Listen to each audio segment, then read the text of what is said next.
Bueno, observaredes que os catro relatos entre si existe unha certa relación ou vínculo, non? Que para min como autor é a ambigüedade. A ambigüedade establece, digamos, unha conexión interactiva entre, digamos, a vertebración narrativa, que son narración independientes, pero vinculadas a través, digamos, de unha visión shakespeariana, digamos, da conduta humana. Entonces, o que dixen foi un análisis donde a min, como autor ou escritor, non me importa o acto criminal en sí, non? Que considero que é un acto vulgar. O que realmente me apasiona como creador é ese viaxe iniciático que hai desde, digamos, que se produce na sombra, nunha especie de oscuridade, e que acaba por convertir a un ser humano totalmente, digamos, entre comillado, normal, non? En un psicótico, un personaxe, un psicópata. É unha literatura pois realmente atípica, é dicir, moi pouco comercial, pero é unha literatura ao mesmo tempo moi resistente, que pode permanecer dunha forma totalmente consistente por si mesma como produto literario, sin ningún tipo de añadido comercial o añadido de estrategias de mercado. Más o menos vulgarizan un pouco o concepto que é creación artística, ¿no? Luego el primero, el diario de un asesino, está basado en un hecho histórico, la historia de un periodista londinense, ¿no? Que luego es un hecho real pero convertido en ficción, ¿no? Yo tomé una serie de datos históricos, pero luego los hice girar según mi propio, digamos, capricho. Después hay otro que se llama Ginting in Chinatown, que es la historia de un marinero, pues que lo que narra es el pequeño mundo transgresor de Chinatown, pues en Asia, ¿no? Todo, digamos, sus experiencias y los personajes cómo se van devorando unos a otros. Es un mundo, digamos, de pequeña criminalidad, y donde él pues ironiza, digamos, sobre su carencia de virtudes o de ausencia, digamos, de su inmoralidad. El personaje es noruego. Luego hay otro relato que es Sarasvati, que es la historia de un periodista americano, pues que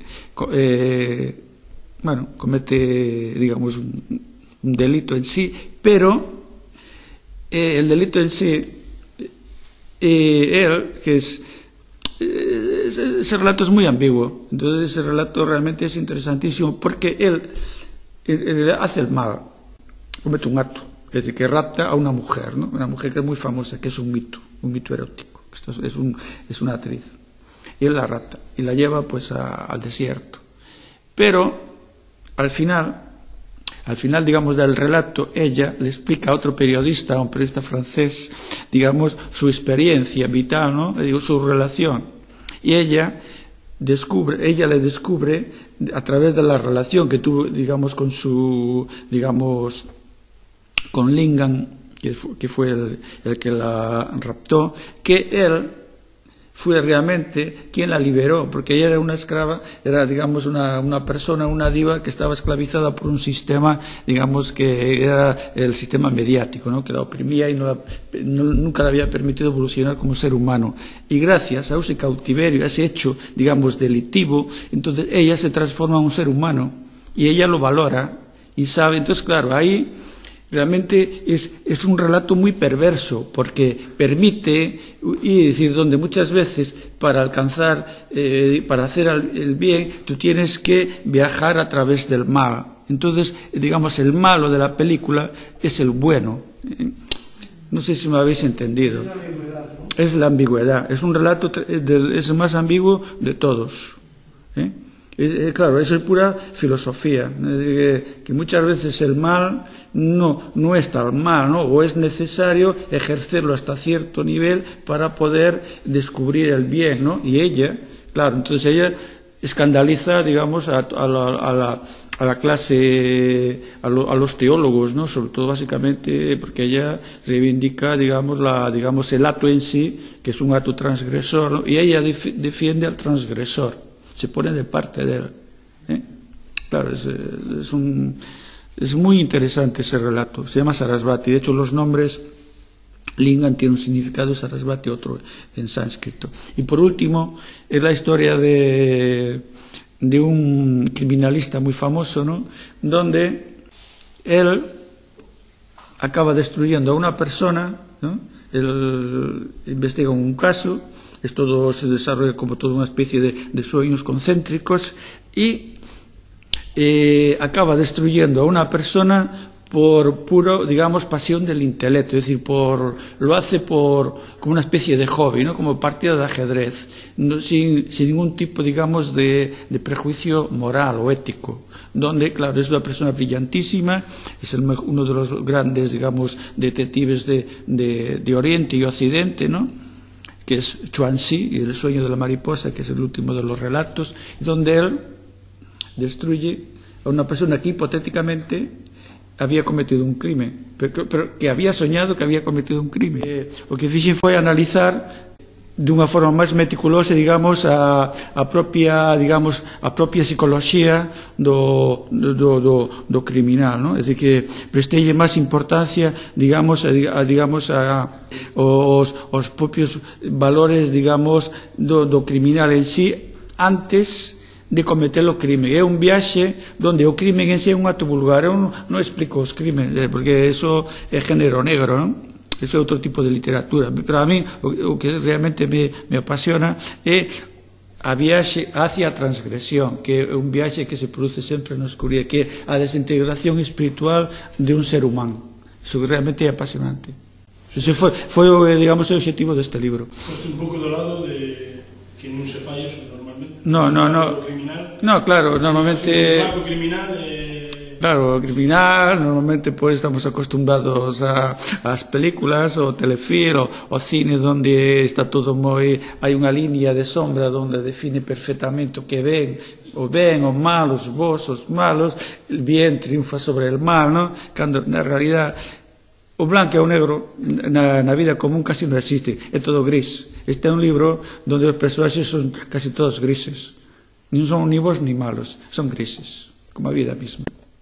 Bueno, la violencia es eterna, es intemporal, está ahí y todos los días nos levantamos y vemos que la violencia nos invade, no somos capaces de analizarla con cierta perspectiva, ¿no?